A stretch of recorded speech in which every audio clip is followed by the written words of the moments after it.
Nintendo's remake of Paper Mario The Thousand-Year Door has brought significant but controversial changes to the game, most notably Vivian. Now, in the original game, it's been debated whether Vivian's exact identity was transgender or a male. Yeah, we're still arguing about this almost 20 years later, but that's because with modern audiences, video games can't come out with any type of controversy. So when Localization made significant changes to this new game, people are a little upset about it. In fact, I would dare say that Kotaku, who wrote an article about this, has kind of misled readers quite a bit in regards to what the original context of Vivian's background goes. So, in the original Japanese release, Vivian introduces themselves and the Shadow Sirens as the Shadow Sisters, and then Beldam, who's notoriously known for bullying Vivian, angrily corrects them, saying, "You're a man, aren't you?" Which led many to believe that Vivian was always intended to be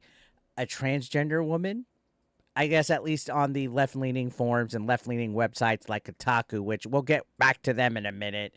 Now, me and several others just thought maybe this implied that Vivian likes to cross-dress. So thinking about 2004, cross-dressing was a little bit more taboo. You had movies like Tu Wong Fu back in the day and Mrs. Doubtfire, where it was always comedy when males would dress as cross-dressers. So I figured it was something a little slapstick, something a little comedic, considering that the LGBTQ narrative really wasn't around back then. It was a little bit more taboo. Now, in Super Paper Mario, which came out in 2007, the Japanese version describes Vivian as Otokonoko, which I'm probably pronouncing that wrong, which is used for male to female cross-dressers and extremely feminine boys. Again, if you got to think about it, back then in 2004, there wasn't so much of an LGBTQ plus narrative being promoted out there. It wasn't a thing that was really thought or discussed about.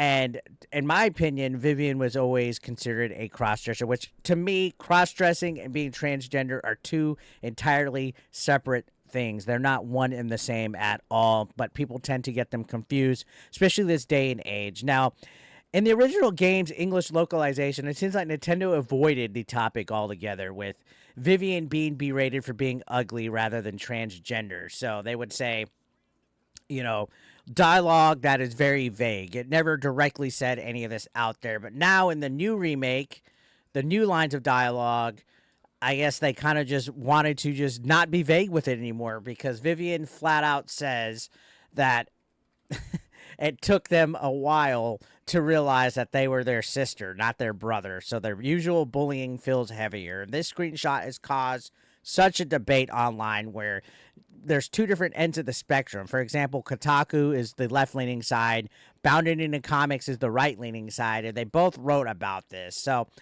there's one half of fans that are celebrating this localization, saying that there's, Nintendo came out and that transgender LGBTQ plus is won, and then there's the right-leaning side, which I admittedly lean towards that more, that feel that they're misleading the audiences quite a bit. So with Kotaku, you could see that they are basically talking about the game has restored the trans identity that was kept hitting for so many years about Vivian. And I feel that they're not really giving the whole story, especially when it comes to Super Paper Mario confirming that they were a cross-dresser. Now, there might be some of you guys saying, why the hell does this matter? It's just a video game character. Why are you getting so angry?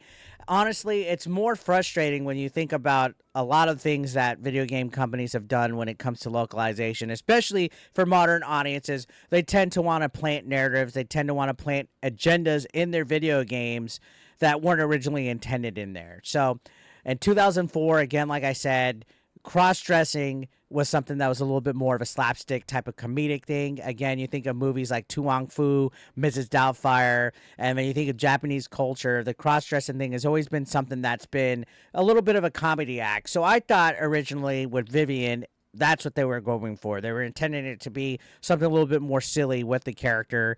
Not exactly comedic relief, because the character itself is a little bit more of an underdog type, but I never thought once that, oh, they're actually a transgender. Because, again, in 2004, Nintendo didn't want to focus that and push that on children. They didn't want to make it where children were being exposed to that. And even then, the topic wasn't that high of a debate. Now, I'm not trying to be some kind of bigot here, but let's be real. Let's think logistically. All right. Back then in 2004, when you've seen Nintendo, they were clean cut. They played it safe. They didn't even want religion in video games. A lot of stuff was censored.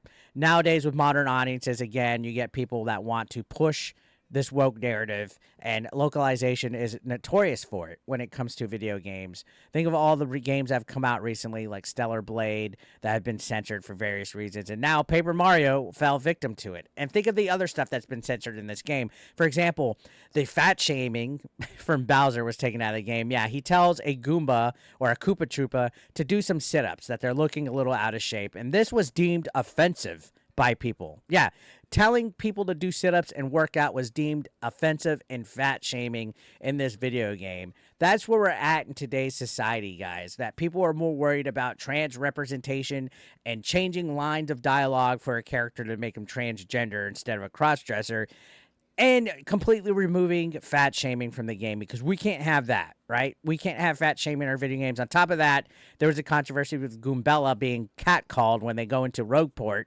They took out the catcalling because that was seen as misogynistic, right? We can't have toxic masculinity in our video games. We have to completely change the context of some of these scenes and make them feel a little bit more empty of a shell. This was one of my most favorite video games of all time when I was younger, and I think it's one of the greatest video games of all time. But unfortunately, localization once again plays a huge part in creating all these new changes to video games for these modern audiences. And that's honestly, that's my issue when it comes to calling out woke, is that stuff gets changed, stuff gets shoehorned and forced in. Sure, is it a big deal?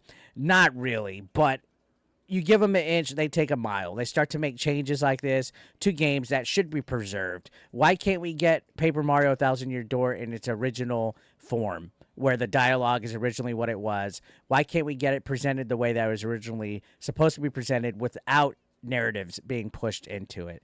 I've never subscribed to the thing that, oh, Vivian's a transgender, because again, in 2004, that wasn't a thing.